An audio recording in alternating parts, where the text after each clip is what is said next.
की जानिब से पिछले 36 घंटे में सीज फायर की खिलाफ वर्जियां जारी, जिसके बायस 2 पाकिस्तानी फौजी शहीद हो गए। दूसरी जानिब पाक फौज की जवाबी कार्रवाई में भारतीय चौकी मुकम्मल तबाह, जबकि सूबेदार समेत 3 भारतीय फौजी हलाक। इस दौरान कुछ भारतीय फौजी जख्मी भी हुए।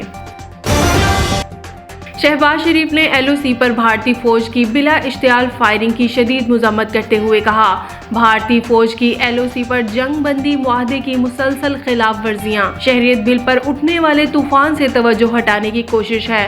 भारत के अंदर से अवाम ने इंतहा पसंद हुकूमत को मुस्तरद कर दिया। शहबाज शरीफ ने कहा कि LOC पर भारतीय फायरिंग दुनिया की तवज्जो असल मसले से हटाने की कोशिश है। भारतीय हुक्मरान खिते में आग भड़काने के दर पे हैं। दुनिया जंगी जुनून भारत के रवैये का नोटिस ले। मुल्क भर की तरह भेरा में भी सिविल सोसाइटी के ज़रिए एहतमाम पाक फौज और साबिक सदर जनरल परवेज मुशर्रफ के हक में रैली निकाली गई। रैली में हजारों की तादाद में अवाम ने शिरकत की। रैली जैनपुर रोड से शुरू होकर मुख्तलिफ बाजारों से होती हुई दरवाजा चकवाला पर एख्तिताम पजीर हुई। सादिकाबाद में गरीब रेडी वाले को बल्दिया मुलाजिम को फ्री फ्रूट ना देना महंगा पड़ गया। बल्दिया मुलाजिम ने गरीब रेडी वाले की रेडी उल्टा दी। रेडी वान का कहना था कि बल्दिया मुलाजिम ने कहा 200 रुपया दो या फ्रूट दो। मैंने इनकार किया तो इसने फ्रूट से भरी रेडी उल्टा दी। मेरी दिन भर की कमाई रोड पर गिरा दी। अगर मेरा नुकसान पूरा ना किया गया तो खुद को आग लगा दूंगा, रेडी वान का मुतालबा।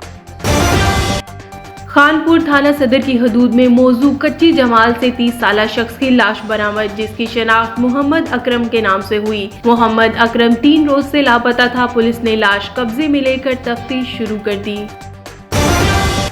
बिजली चोरी के खिलाफ एक्सियन गैप को पसरूर, इंजीनियर ताहिर अमीर का SC सियालकोट की हदायत पर अपनी टीम के हमरा ऑपरेशन। दौरान चेकिंग मोहम्मद अंसर वल्द मोहम्मद हनीफ मेन बिजली की तार को अपनी छत पर बांधकर इसे मेन केबल से डायरेक्ट तार लगाकर बिजली चोरी कर रहा था, जिसके खिलाफ कानूनी कार्रवाई जारी कर दी गई।